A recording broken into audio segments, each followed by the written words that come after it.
Et yo tout le monde, c'est Shinoku. Aujourd'hui, on se retrouve pour une nouvelle vidéo. Et aujourd'hui, du coup, je vais vous présenter les meilleurs composants du moment. Cette vidéo sera surtout basée sur les processeurs et cartes graphiques. Il n'y a pas grand chose à part ça. Voilà, désolé. Ok, bon. Du coup, je vous disais que ce sera basé que sur les processeurs et cartes graphiques. Avant de ça, n'oubliez pas de lâcher un like et un commentaire. Bon, je sais pas si c'est possible, ou vous abonner, ce sera très gentil pour moi. Ça m'apporte beaucoup de soutien. Et du coup, merci d'avance. Aussi, tous les liens sont dans la description. Du coup, pour ceux qui veulent regarder, par exemple, une RTX, tout sera dans la description. Ce sera vraiment, je pense, les meilleurs composants du moment. Ok, c'est du coup, bah voilà. Surtout sur Amazon, sera sur Amazon les composants parce qu'en vrai, je trouve que au niveau des processeurs, c'est vraiment intéressant là-bas. Du coup, on passe à la vidéo. À tout de suite. Bon, du coup, on va alors. Ouais. Je vais vous présenter du coup les meilleurs composants pour l'instant. On va commencer par les processeurs, je pense. Ouais. Ok, pour les processeurs, on va commencer du coup par un i3 qui est du coup. i3 de 12100F de 12e génération, c'est un super bon processeur parce qu'on lui a rajouté juste même pas 10 euros. Parce qu'avant, regardez, le i3 19400, je crois, un truc du genre, il était à 114 euros et là, on lui a même pas rajouté, on lui a rajouté 3 euros. Donc, c'est vraiment le meilleur truc à prendre. C'est un processeur 4 cœurs, du coup, 4 cœurs 8 threads. C'est plutôt bien ouais, pour son prix, donc voilà. C'est hyper rentable pour son prix. Pour le i5, du coup, là, on arrive sur quelque chose un petit peu plus haut en prix. On est sur du 300 euros. Aussi, du coup, c'est un processeur, si je ne me trompe pas, 8 cœurs. Ouais, ça doit être 8 cœurs 12. Enfin, non, 8 cœurs 16 threads. Je vais voir ça, je sais pas s'il y a. Mais ils n'ont pas mis les informations, c'est pas grave. Mais normalement, si je me trompe, vous pouvez me corriger. Mais du coup, c'est un processeur i5 8 cœurs 12 threads, voilà. Et pour son prix, en vrai, il est rentable parce que le i5 d'avant, je crois, il était à peu près au même prix. i5 11400, je crois, un truc du genre. Ah non, il était pas du tout au même prix. Je me suis trompé. Enfin, je sais qu'il y en avait un qui était vers le même prix, mais bon, dommage, je me suis trompé. Oui, 11600K, voilà, c'est celui-là. Il était 11e génération, il était juste à côté. En vrai, ça va parce que moi, je trouve qu'il est plutôt. Il est entre le rentable et le pas rentable. Mais bon. Alors, le i9, c'est vraiment un truc hyper rentable en ce moment, t'es pour eux. Parce que c'est un processeur, si je ne me trompe pas. C'est pas du. Non, c'est du 16 cœurs. 16 cœurs, oui, je pense. Non, c'est du. Je sais même plus c'est du combien. 16 cœurs, 16 fois 2, ça fait combien ouais, ça fait du coup. C'est 16 cœurs 32 threads, je crois. Un truc du genre. Et en tout cas, je sais qu'il est hyper rentable si vous voulez passer maintenant sur un i9, c'est vraiment le moment. Parce que, à ce qui paraît, de tout ce qu'on dit, c'est vraiment un des processeurs en ce moment le plus rentable. Voilà. Après, bon, il coûte un petit peu cher, ça je l'avoue, mais genre, si vous voulez pour un anniversaire ou un bail du genre, c'est bientôt votre anniv, un truc du genre, voilà, bah, je vous conseille de l'acheter. Exactement. Bon, bah, du coup, on revient. On passe les processeurs et maintenant on va passer sur les cartes graphiques. On va commencer de la pire à la meilleure.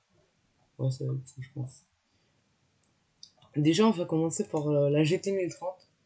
Pour l'instant, c'est une bonne carte graphique, mais à acheter tout de suite, je pense pas.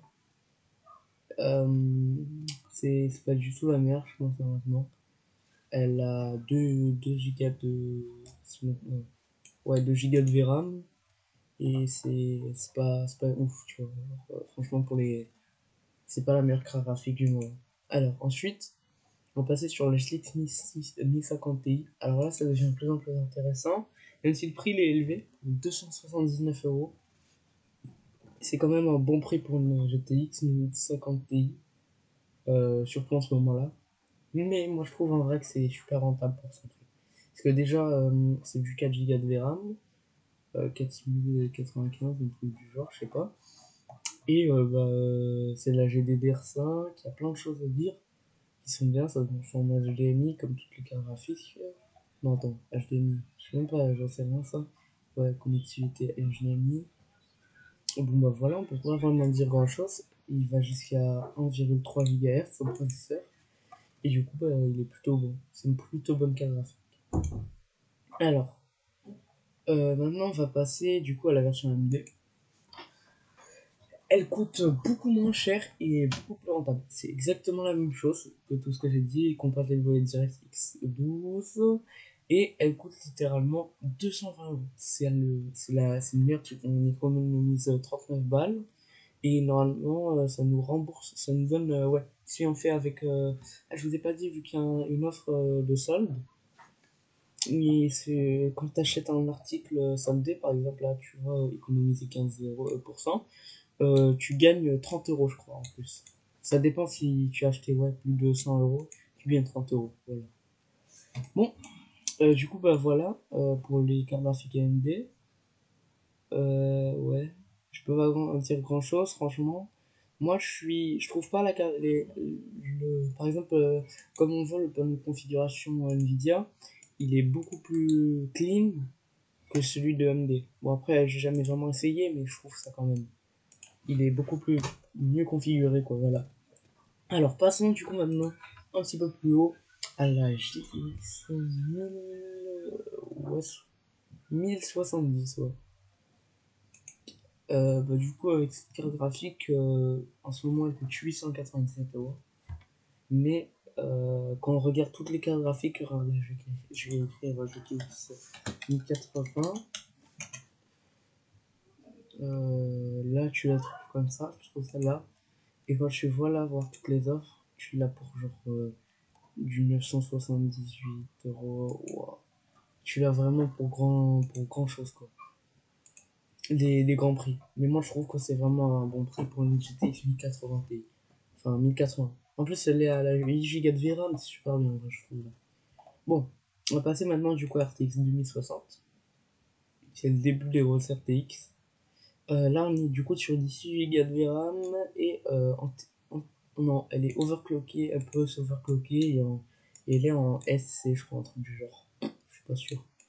Alors, du coup, elle coûte 562 euros, mais ça pique, je sais, mais franchement, elle est hyper rentable pour son prix, je trouve.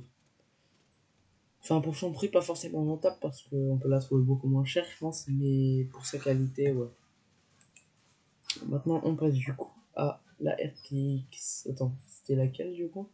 Ah oui, la RTX 3060. Alors là, elle est hyper rentable pour son prix. Elle coûte 719 euros. Elle est sur du 12 Go de VRAM. Elle est beaucoup plus rentable que la GTX 1080. Parce qu'elle, elle coûtait 1080, elle coûtait 867 euros. Celle-là, elle est en excellent état, je crois. Et du coup, bah, je vous conseille de l'acheter tout de suite si vous voulez. Je conseille de l'acheter tout de suite. C'est vraiment une des cartes graphiques les plus rentables. Elle peut s'overclocker, il y a vraiment plein de choses. Dommage pour la marque, c'est du JT Gaming, mais c'est déjà bien. Pas ce mytho. On aimerait tous avoir quelque chose du même genre. Donc, j'espère que cette vidéo, du coup, vous aura plu. Moi, personnellement, j'ai été ravi de vous présenter ces objets. Et du coup, je pense que je vais arrêter la vidéo. Et bye, à la prochaine. Salut!